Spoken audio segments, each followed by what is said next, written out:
Hi, welcome back. I'm the Queen of Kingsbury, and I'm going to continue my review of Prince Harry's book, Spare. So I'm going to start today with I'm going to continue starting with chapter 31, ending at chapter 40. Okay, so chapter 31.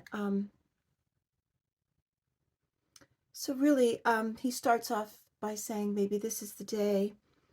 Maybe she will reappear today. Now he's talking about his mother. So we know by this time he still hasn't accepted her death, and he's still feeling that maybe she's still in hiding. As I said previously, this was something that did go through my mind when I lost my father in a very, very similar way, a few years younger than Harry. He said he imagines he could bump into her at any time. Anyway, so that's chapter 31 mostly. So I'm not reading the book. I'm not reading the book to you. I'm listening to the audio book, and this review is not going to be you know, an exact reading. I'm going to pull things that maybe are relevant to what I'm trying to do, which is really try to analyze it, well, through what my experience as a child who lost a parent in a car accident. Okay, so chapter 32, he's smoking weed again at school. So he's still smoking marijuana. He vowed to quit, but he couldn't. So my input is this addiction now at this point? Just my comment. I don't know. Um, you do wonder, even at such a young age, you want to quit something. Maybe he's already addicted to its feelings.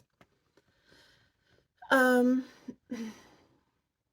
so he says he was talking to a fox outside his window, and he felt connected to him. Was it a messenger? Again, maybe another. He alluded to maybe this being a messenger from his mother. Chapter 33.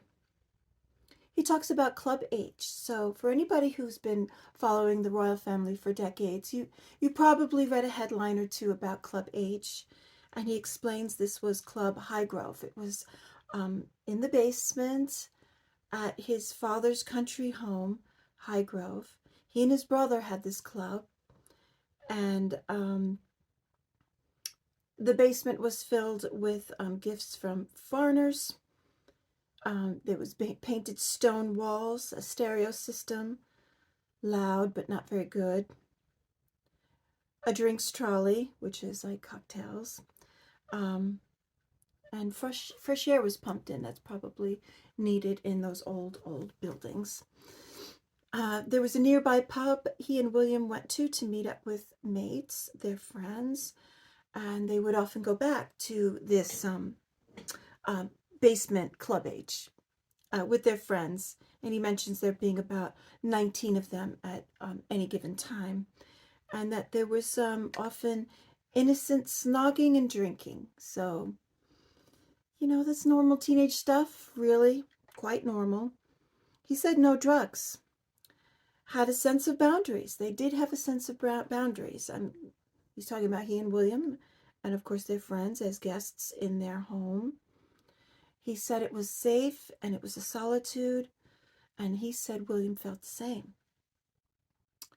And this is somewhere where William didn't pretend he was a stranger, didn't want Harry to pretend that he was a stranger. And William sometimes tried to talk about their mother, but Harry couldn't. So there's an interesting tidbit, I think, that Harry's giving the reader, that his brother even wanted to talk about his mom, but he couldn't. He was obviously having a more difficult time with the adjustment to her being dead and moving on.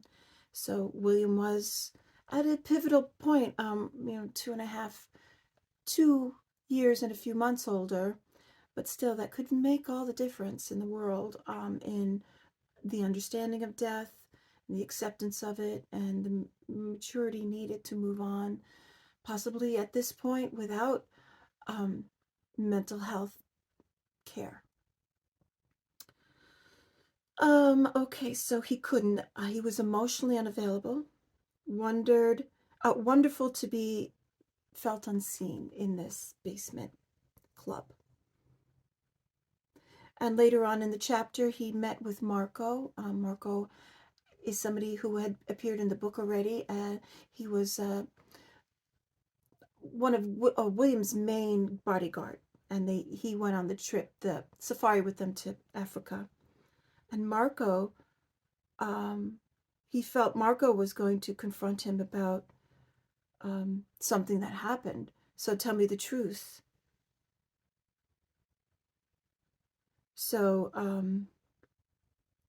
the editor of some magazine had called and said, well, we know Harry's been doing drugs. So Pa sent Marco to talk to him. I think I would have wanted to call my son and say, let's have a talk face to face. But that's not how Charles did that. And it's not surprising. And at this juncture, when Harry is confronted by Marco, Harry says, I thought he was going to ask me about something else that maybe the editor got news about. And he said, I thought it was about me losing my virginity. And he goes on and tells a story about meeting a woman at a pub and losing his virginity behind the pub in a field. Again, really not that unusual. You gotta lose your virginity sometime. I'm just saying, he is an older teenager now. It's going to happen. He said it was an older woman. So, to talk about slightly children who go through trauma, such as losing a parent. When I lost my parent, I lost a father. He lost a mother. So we lost the opposite gender of our parents. I was a girl and I lost my dad. He was a boy and he lost his mom. But oftentimes in families, it's hard to tell exactly who's going to be the one to have that talk, one of the important talks with your children about sex, about responsibilities regarding, sex, or, when will it be a good time, when to wait, is it okay to have premarital sex, those kinds of things that parents inevitably have to talk to their kids about, and responsibilities, on top of that, birth control and having safe sex and things like that. So it seems oftentimes, now I've read this because I have been reading about children of trauma, oftentimes, and what happens to them in relationships as they get older. So just in general, oftentimes it's confusing because it's that trust isn't there. Oftentimes I've read, and I have two sisters and myself. My example, sometimes it's a promiscuity happens when you're a teenager and just trying to find yourself. But I don't know how much that's to do with the trauma. But it is something that is discussed a lot. So it's possible. William, we don't know about William. I don't anticipate him telling us. I don't really want to know, but it is interesting that he included it. And instead of that first time being a special time, or a time that he had waited for, which is something that most people would maybe talk to their children about. Fathers usually talk to their sons. Moms usually talk to their daughters. Make that first time special, at the very least, make it special, or make it somebody that you care about, having that kind of experience. It just feels like it's evident, possibly, it's my opinion, that nobody really talked to him and said maybe it's important to make that first time a special moment, or to wait, make sure it's the right time, make sure it's time that where you really want to do. do that and experience that. But anyway, I will continue with the review. Drugs, was this marijuana? What was the accusation? He feels the journalist was hunting the spare, I think he said. Um, he goes on and he says that these were unfounded allegations. Yes, Harry was probably being just a typical teenager. So he says they decided to spin this as Charles, being the father of these two boys who lost their mom. Charles having to deal with a drug-addled son. Harry felt he was being a typical teenager, although he says these spin doctors at the castle or at the palace were trying to spin it as Charles being the martyr. Those are my words. Being the martyr father having to deal with a drug-addled son, and Harry disagreed. He wasn't drug-addled. Chapter 34. So he goes back to Eton, and he tried to use this soothing CD, which Safari Sounds or Ocean Sounds, whatever you want. He was having trouble sleeping at this point, so anything helped. He was frustrated with Marco's meeting about the drug use. So this was really affecting him at this time. So it's not just the loss of his mother, but it's these headlines that he feels the palace is throwing and not confronting, throwing out into the newspaper and trying to use it to their benefit. Headline: Harry's drug shame rehab. 2. A photo of him. They threatened that he had a photo of him. Oh, they published a photo of him, right, at a rehab center. But Harry said he was at this rehab center, but for a charity event. He was horrified and sickened that this was used, and he wanted to confront the press, but he was told he couldn't. He said he was sickened by his own family, and he named particularly Camilla. William said, "Raw deal, Harold." He was sickened too. This was Royal Life. This was, what was the editor's name? He's not repeating it. He said, oh, right. He said, it's an anagram for rehabber cooks. So that's Rebecca something. I didn't write that down. I'll put it down on the screen. And that she called in the one of the headlines, called their Club H Caligula's bedroom, or they made it out to be like that, where it really was just a hangout place for teens. And then he explains that his father sent a friend over and asked Harry to give them a tour of Highgrove, guess because he wasn't there. And the friend of his father says, so where's Club H? She had no interest in the gardens or his father's lilacs. And she peeked down the basement door after Harry shows her where it is, and she said, it smells of weed. And Harry said, but it didn't, because we didn't smoke down there. And he said it was the power of suggestion from the headlines, and he said it smelled of earth and gardening and old basement, basically. So chapter 35. He said his family's getting small. No new babies were being born, and it was 2002 now. And he goes on to say that it's actually going to get smaller because Princess Margaret is sick, and his Gangan, that's the Queen Mother, Queen Elizabeth II's mother, were both sick. I'm sorry. Gangan and Princess Margaret were sick. He goes on to talk about Margot. I don't know why at this point, but he does. I feel like it's a suggestion of the editor or ghostwriter. So he says he didn't really know her that much, but goes into and talks about Margot having to deal and suffer from tabloid stories. And also he goes on and describes, her having to deal with um, not the marriage she wanted.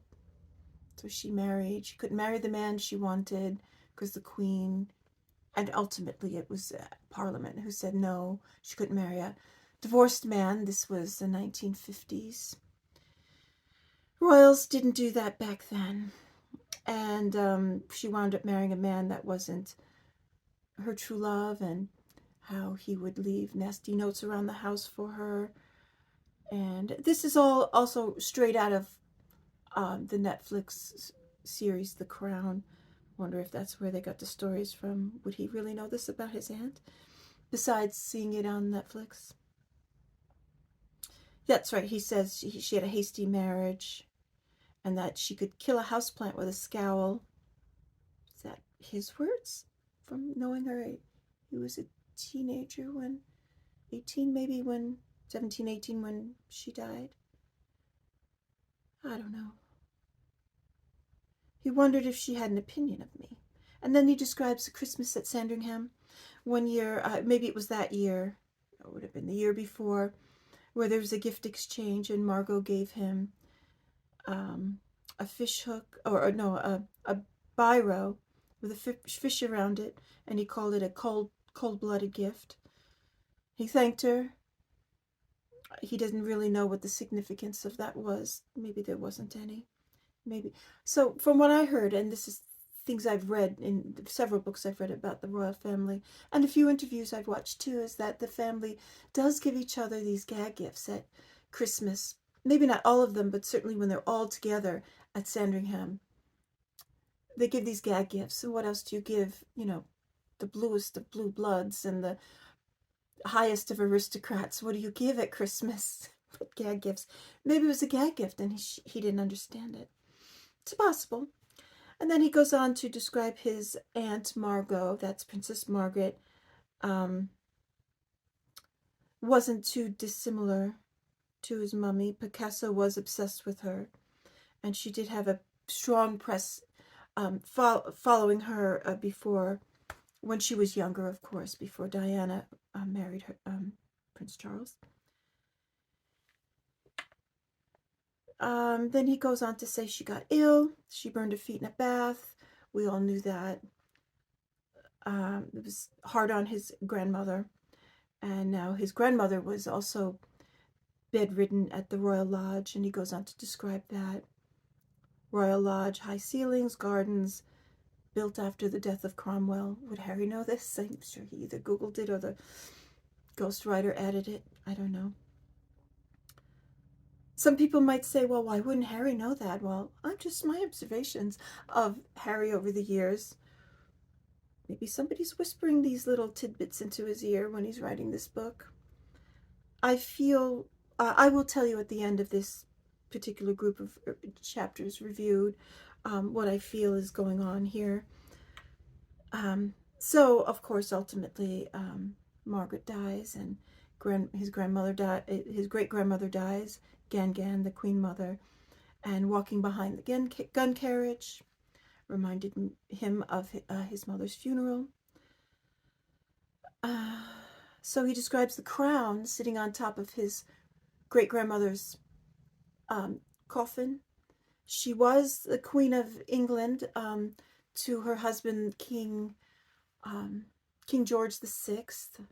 She was not a monarch, but she was married to a monarch, and that made her queen. She was Queen Elizabeth, a consort queen, but at the time they just called her Queen Elizabeth because there was King George VI that was her husband.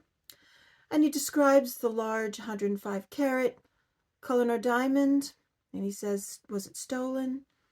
This is fed into his ear. What does he know about the history or the hearsay of these diamonds? This is not something in Harry's wheelhouse that we know. And there's 3,000 diamonds in it, and it has a curse on it, but only women can wear the crown because it's a masculine curse. This is just not something I believe Harry knew. Okay. Chapter 36, he talks about the Golden Jubilee, which was right around the corner from his great-grandmother and his Aunt Margaret's uh, funerals. It was a big party. All of Britain was intoxicated, big parades, and his grandmother, Queen Elizabeth II, was impenetrable, okay, serenity. She had complete control over her emotions. He talks about maybe he was a foundling because he was a nervous wreck. I was much younger, less experience. So during this time, he was approached by a courtier, and they asked Harry, "Are you doing cocaine?" And he said, "No." "Well, there's a photo." He said, "That's lies. It's not true." And then he says that an editor said that he has photos. So what do you want to do? And this editor gave him an option to meet with him, and he'd give him a talk about drugs. It's like, what on earth family would even ponder sending their son to some editor who has a completely different agenda? I find this story so unbelievable. And he says, when will it end? This editor was just fishing. And then he said, call their bluff. Reject the blackmail, he said. But Harry goes on and says, well, I did do cocaine. And he wondered, would they have a picture of that party he was attending? And he said he did a line, and then he did it a little bit more after that, but not that much. He said he was willing to try anything at this point to feel better. So there you have a journalist calling, he wanted to call his bluff, but he does admit to doing it. So maybe somebody at that party where he did a line said something. So the editor or the journalist wasn't wrong.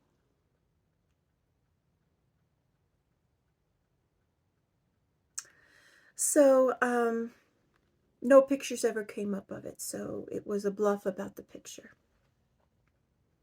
So he talks about the last day of the Jubilee. This is now chapter 37. And it was a Thanksgiving service for his grandma, the Queen. And his grandma and grandpa were in this golden carriage. It's the state carriage, the golden carriage that was used on her coronation. And she's there in her golden Jubilee riding it. And he gives some history about it that I'm sure he Googled or the ghostwriter put in. It was 13 years before the American Revolution. Why is the American Revolution the point in which he describes how old it was? That seems like a very American perspective of the Golden Coach. Why wouldn't it just be, 1767? I don't know, something like that. Or 1776. So it would be 1763. It would be 13 years. Why didn't you just say 1763? Why the American reference? It just feels like maybe somebody's feeding this information or writing it out for him. The ghostwriter's American, born in New York, but so are other people in his life when this book is written. Then he talks about the concert at Buckingham Palace, the one that where Queen sings on the rooftop, Queen, the band, the group, and where Paul McCartney sings Her Majesty, and it sounds like all fun. And we've all seen the videos of that, or the show when it was on. And he said it was really cool of his grandma to allow all this fun. She was tapping her foot, and he just wanted to give her a hug. But then he noticed she was wearing earplugs. Well, protecting her ears. She was old. I'm surprised he didn't have earplugs, but that's not unusual, I would say. Very smart. And he said he never would dare to give his grandma a hug, the Queen. And I find this surprising. And then he remarks about a story about his mom wanting to, or lunging at the Queen to give her a hug, and the Queen swerving to miss it. Is this memory, or did the editor insert it? Because he didn't say he remembers it. He says he remembers about a story about this. Now, this was put in some kind of dramatization of um, Diana's life. I remember seeing it in a movie. It might have been one of those movies about her life that came out after she died. Um, one that kind of focused on her relationship with Dodie. It might have went back in time. I remember I watch every movie that comes out. But so another tidbit that who knows where it comes from. So then he tells a story about his his grandmother, the Queen, going on a tour when his dad was only 4 or 5 years old, and she left for several months without her child and came back, and she offered him nothing more than a sturdy handshake. That's straight out of The Crown. Who knows if that's true or not? That's just an image that's emblazoned on our mind when you're a royal fan. And then you wonder, I'm sure she hugged him when they got home. This was just when Charles was brought to the boat, the Britannia, when she arrived back home after 3 months, and all you saw was a handshake. Once they got home, she hugged him and kissed him, and probably his Prince Philip too. It's just all so obviously taken from not just the tabloids, but now a Netflix drama or any other dramatization that has a narrative of their own.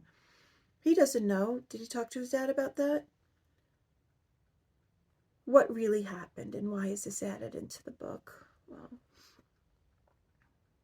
he goes on and describes his grandpa as being aloof. He barely saw Pa for the first years of his life. What? It's his son. I mean, I would say he saw his son as much as any aristocrat at that time.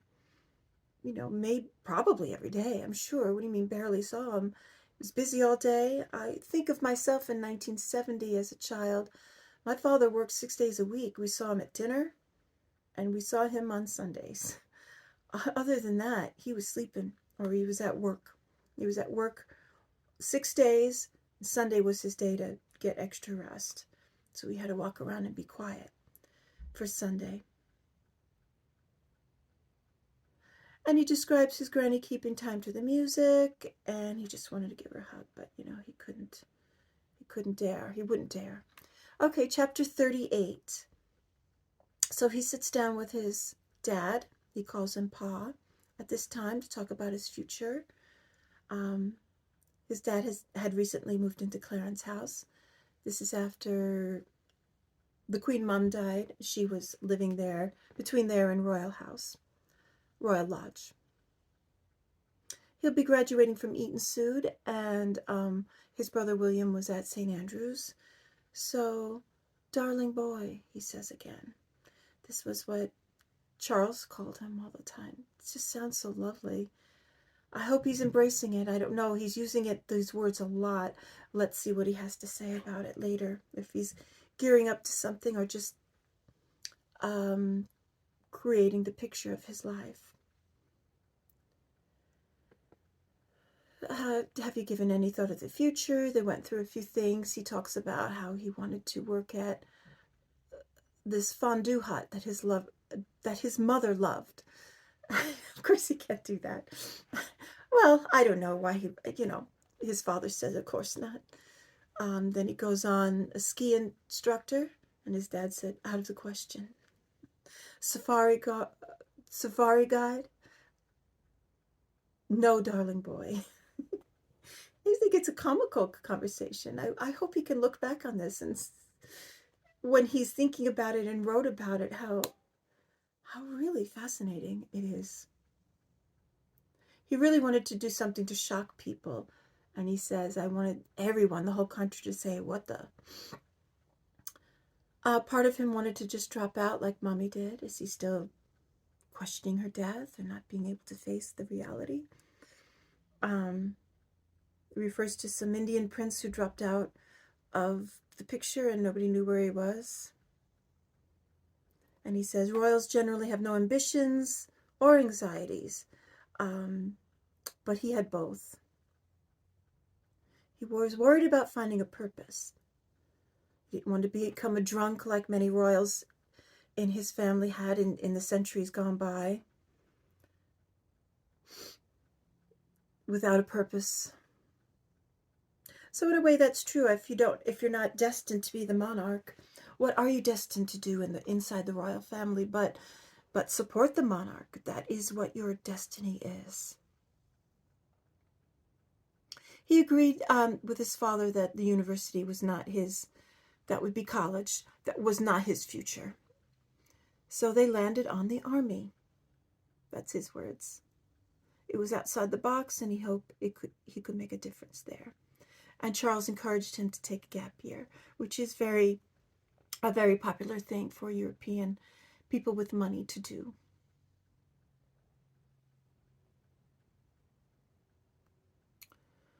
So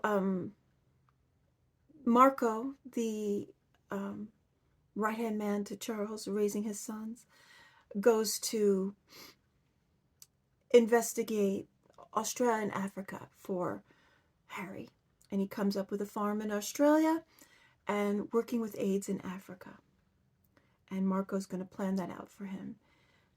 And then he goes on and visits his old friend Hennis. I might have called him Hennessy, but he calls him Hennis. I'm listening to the audiobook, so I'm not reading the word, and it's hard for me to picture the word when I'm taking my notes, but it's Hennis, he says. So his old friend, who he knew at Ludgrove but did not go to Eton with, was going to take a gap year too, heading to East Africa, and then working as a handyman at Ludgrove, their grade school, boarding school. And he said it was great fun. Hennis's family was Army, so he's definitely destined for the Army. And he says, take life as it comes, Has.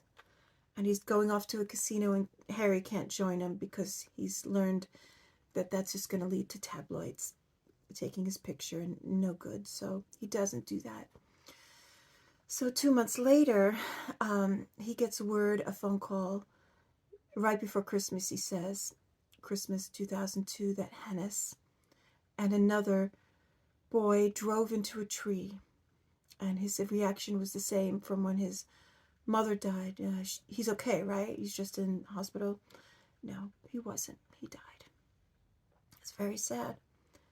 He went to the funeral with William, hugged his parents and his brothers, and he overheard somebody saying that he was not wearing his seatbelt. Just like his mom. It's very sad. And they were going very slow, but they died in the car accident. So, chapter 39.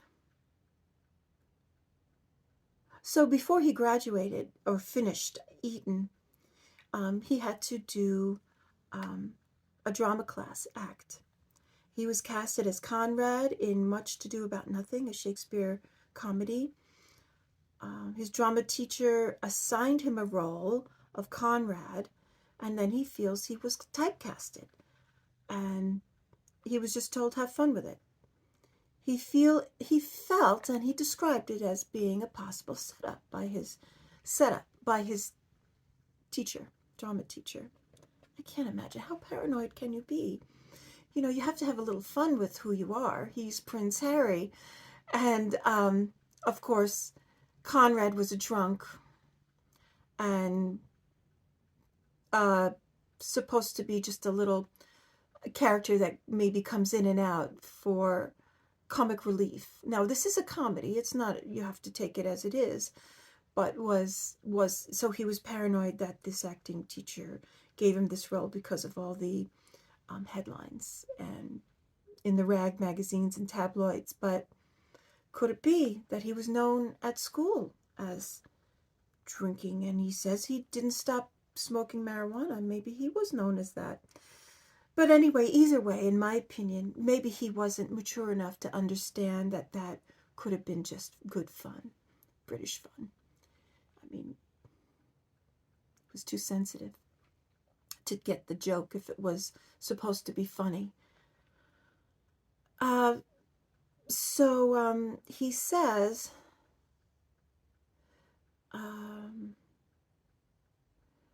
his father came, which was great. and he was very happy that he was acting in a Shakespeare play. I would imagine Charles would be happy. And then he says this odd thing about his dad. He laughed in all the wrong places and was quiet in all the places everyone else was laughing. He says bloody distracting. He was laughing at nothing and then quiet when everybody was laughing. Harry was cross with him and baffled. And I gotta say, this is baffling. Poor Charles. He just never going to get it right. I just don't think he's ever going to get it right. So Charles tells Harry that his father did the same thing. And then Harry's like, what are you just going to do the same thing your dad did, even though it was wrong? I don't know if he thought it was funny. Is it British humor again? Or it's very strange, I gotta say. At this point, I'm feeling a little sorry for Harry, but I also think he's got to just grow up and accept that he has an odd dad. Prince Charles, now King Charles III. I think he was an odd duck, for sure. From a very odd family, his family. I'd laugh. I think that's really funny. Anyway, he was very happy. His pa was there, and he was proud. Thanked him for coming. And then he continues to ponder the character Conrad. And then that's right, his characters has this line, "Can you make no use of your discontent?" Good line. Okay, chapter 40. He finishes Eton, and that's in 2003. He had extra tutoring supplied by his father, and he says he did it with extra hard work.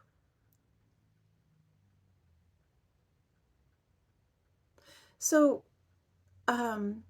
he says he felt his nonstop internal criticism had stopped for a moment. Then he was accused of cheating. And of course, it came out in a tabloid. An art teacher, there was evidence that it was an art teacher. He was cleared of course, because there was no evidence. That's what I wrote. There was no evidence, and he was cleared, of course, but the damages were done, he said. He wanted to tell the world, I did the work, but the palace didn't let him. Okay, so far we're on chapter 40. This is the one gripe that he is absolutely right to gripe about. There are lies being put out about him, but I'll have to say the whole royal family. Of course, Harry just sees it in his perspective, which is normal for the age. And I could say that would be the most frustrating part. It would make me want to leave if I wasn't given the freedom to speak up. And he said the papers continued. Prince Thicca. I could. That's how he said it, and I could picture the Brits saying that. And then he remembers being cast as Conrad again, without his consent. And I don't know. I think he's just paranoid. I think he's definitely paranoid now, and I don't blame him. I just think that's what's happening.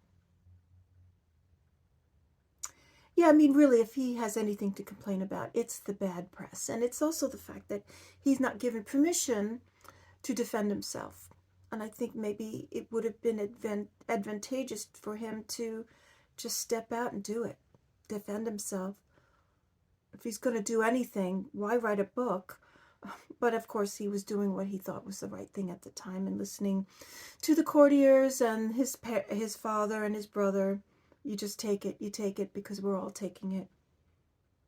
Then he talks to his father, and Charles says, "Darling boy, just don't read it." So at this point, this is the end of chapter 40. I'll end my review for today here. I feel at this point, it's just getting sadder and sadder. I feel there's just so much more to talk about, and he's not. I had mentioned this before, and I really had wished, maybe it's going to change. I really had wished some more stories had come out of Eton. maybe more stories at home that weren't all just so sad. Where are the good stories? What happens on the good birthdays, or Charles's birthday? Or if you're going to tell secrets about Charles and William, let's hear some of the good stuff too. I think he's missing the mark, and maybe it was the editor, maybe it was the ghostwriter. Maybe that's what his next book's going to be about, all the wonderful things that he experienced as a royal. But so that's my review for today. Thank you for joining me. This is the Queen of Kingsbury. If you like the video, please like. And if you have any questions or comments, please feel free to leave them in the comment section. Please subscribe if you want to know when I come and publish my next review or any other posts I have. I sometimes review other books, mostly all royal though.